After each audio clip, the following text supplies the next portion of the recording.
Olá, ouvintes cruzeirenses, sou o Ricardo Morgan e começa mais um informativo 5 estrelas, o programa que traz as notícias que realmente interessam ao torcedor cruzeirense sobre o nosso grande Cruzeiro. Este noticiário é uma parceria da Rádio 5 Estrelas com o site torcida5estrelas.com. Ao meu lado estão o jornalista Cláudio Guimarães, que irá comentar as notícias de hoje, e o repórter da Torcida 5 Estrelas, Alberto Ribeiro, que estará discutindo sobre a tendenciosa imprensa mineira. Cláudio, suas considerações iniciais, por favor. Bom dia, Ricardo. Bom dia, Fabiano. Bom dia, Alberto. Bom dia, Nação 5 Estrelas. Amanhã é um grande dia para a gente comemorar uma grande vitória, se Deus quiser, em frente do nosso maior rival e depois pensarmos no maior jogo da década, Cruzeiro e Boca Juniors. Alberto, seja bem-vindo ao nosso programa. Suas considerações iniciais, por favor. Bom dia, Ricardo. Bom dia, equipe da Rádio 5 Estrelas, aos nossos ouvintes. A minha consideração inicial vai para o clássico de amanhã, um grande jogão entre Cruzeiro e Atlético. Legal, legal. Fabiano da Rádio 5 Estrelas, está presente aqui conosco. Suas considerações, por favor. Bom dia, Ricardo. Bom dia, Alberto. Bom dia, Cláudio. Estamos aqui mais um programa do Informativo 5 Estrelas. E começar a campanha aí, 2 semanas já diretas de grandes decisões com a camisa do Cruzeiro. Com certeza, viu? Essa semana promete, viu, Fabiano? Então vamos lá, vamos às manchetes do dia. Cruzeiro enfrenta Boca Juniors nas oitavas de final da Copa Libertadores. Atlético e Cruzeiro fazem a primeira partida da final do Mineiro. Confira as informações do futebol internacional. A imprensa mineira é tendenciosa ao Atlético? O jornalista Alberto Ribeiro prova que sim.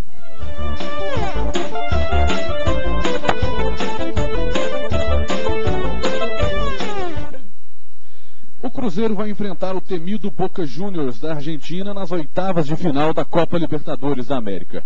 A Raposa foi a primeira colocada do Grupo 1 com 11 pontos e ficou com a 5ª melhor colocação geral. Já o Boca terminou em segundo lugar do Grupo 3 e foi a 12ª equipe com melhor aproveitamento no geral. Na história entre os dois clubes foram 12 jogos disputados, com 6 vitórias para o Cruzeiro, 3 para o Boca e 3 empates. A Raposa só leva desvantagem na conquista do título da competição. O Boca levantou a taça 6 vezes e o Cruzeiro 2 vezes. O primeiro jogo das oitavas de final será no La Bombonera, dia 30 de abril, próxima quarta-feira, às 5h10 da tarde. O jogo de volta está marcado para o dia 7 de maio, às 7h10 da noite, no Mineirão. Irregular, numa temporada irregular, tá entre altos e baixos, perdendo, ganhando e tudo mais. Mas é um time que sempre cresce em decisões. E aí, vamos enfrentar uma pedreira, Cláudio? Pedreira, sim, Ricardo. Acredito que é a chave para o Cruzeiro ser campeão desse torneio. Passando pelo Boca, vai pegar uma moral muito grande e vai partir para cima com tudo do Lanús ou do Atlas do México. Times que não têm tanta tradição quanto o Boca e quanto o nosso querido Cruzeiro. Tem muitos jornalistas aí na televisão mineira, né, que acham que se o Cruzeiro passar do Boca, pode ser o campeão.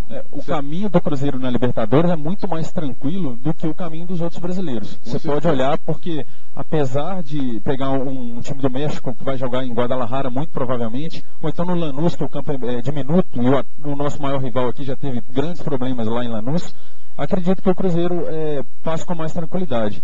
E vale ressaltar que, se por acaso o Atlas do México sair nessa fase agora, a vantagem é sobre do Cruzeiro contra o Lanús. E Alberto, o que você acha dessa pedreira que nós vamos pegar?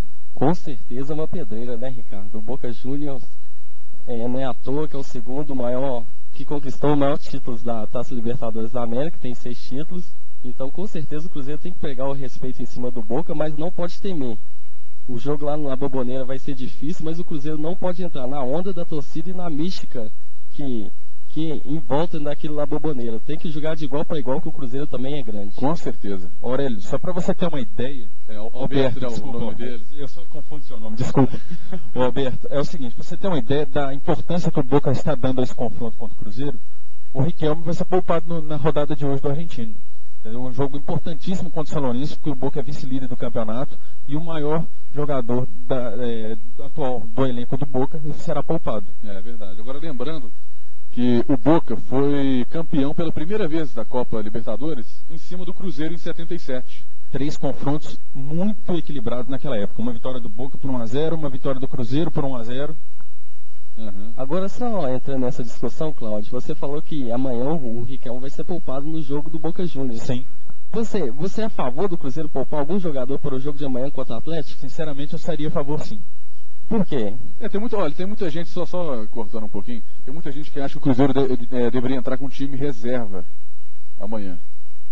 Olha, eu concordo, porque é o jogo da década.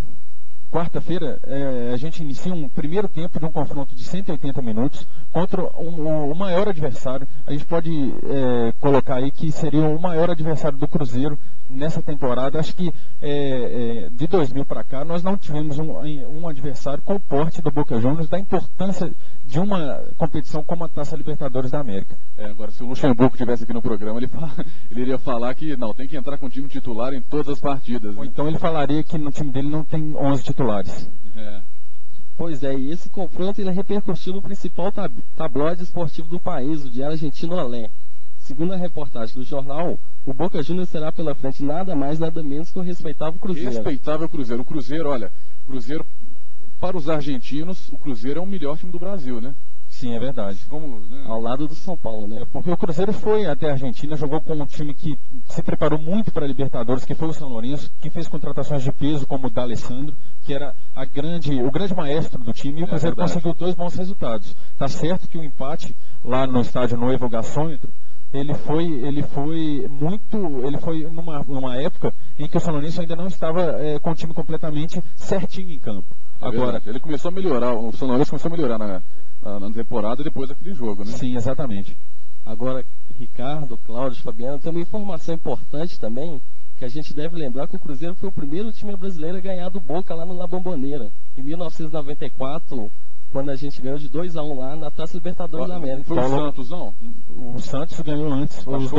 Acho que o Cruzeiro foi o segundo time, se não me engano. Os 2 únicos times que venceram o Boca em La Bombonera numa Taça Libertadores, times brasileiros, são Cruzeiro e Santos. Mas tem o Paysandu também que ganhou deles também. Foi é verdade, que o Yarley fez o gol. É verdade, isso mesmo. E o Yarley, depois disso, carimbou o passaporte para jogar no Boca, né? Olha só. É verdade, então somos 3 já, né? É verdade. Não é pra poucos, meu amigo. Com certeza. Vamos para a próxima notícia. Atlético e Cruzeiro iniciam neste domingo às 16 horas, às 4 da tarde, no Mineirão, a primeira partida da decisão do Campeonato Mineiro de 2008. Se o Atlético vive a expectativa de contar com Marques, o Cruzeiro pode se reforçar com Fabrício, que está recuperado de contusão. Apesar do técnico Adilson Batista soltar a escalação momentos antes da partida, a Raposa deve entrar com Fábio no gol, Jadilson na esquerda, Marquinhos Paraná pela direita, Espinosa e Thiago Heleno na zaga, Charles e Fabrício como volantes, Ramires e Wagner como meias avançados, Marcelo Moreno e Guilherme no ataque. O Atlético deve entrar com Juninho, Thiago Feltri na esquerda e Gerson pela direita, Marcos e Leandro Almeida devem compor a dupla de zaga, Rafael Miranda, Márcio Araújo, Renan e Souza ou Marques, não sei quem que vai entrar como titular aí, devem compor o meio campo, e na frente Danilinho deve fazer dupla com Eduardo. A revelação alvinegra Renan Oliveira, aquele que fez o gol de letra contra o Tupi, deve entrar provavelmente no segundo tempo. Agora eu vou falar aqui só umas curiosidades entre Cruzeiro e Atlético, até interessante. De acordo com o almanaque do Cruzeiro, né, escrito pelo Henrique Ribeiro, os clubes se enfrentaram em 419 partidas. O Cruzeiro obteve 138 vitórias, o Atlético 167 e ambos empataram 114 vezes. O maior artilheiro do confronto é o atacante Nijinho do Cruzeiro, com 25 gols marcados entre os anos de 1929 e 1932. E pelo lado do Atlético, o centroavante Guará é o maior goleador, com 23 gols feitos entre os anos de 1934 e 1941. A maior goleada do confronto foi conquistada pelo Atlético em 1927 pelo placar de 9-2 pelo Campeonato de Belo Horizonte, e a maior goleada pelo lado do Cruzeiro foi de 5-1 em 99 pela decisão da Copa dos Campeões Mineiros. A maior sequência de vitórias no Clássico é do Cruzeiro, que obteve 7 vitórias consecutivas sobre o rival entre 1964 e 1967. Já o Atlético detém o maior período sem derrotas no Clássico, quando ficou 13 partidas invictas entre 1985 e 87, com 5 vitórias e 8 empates.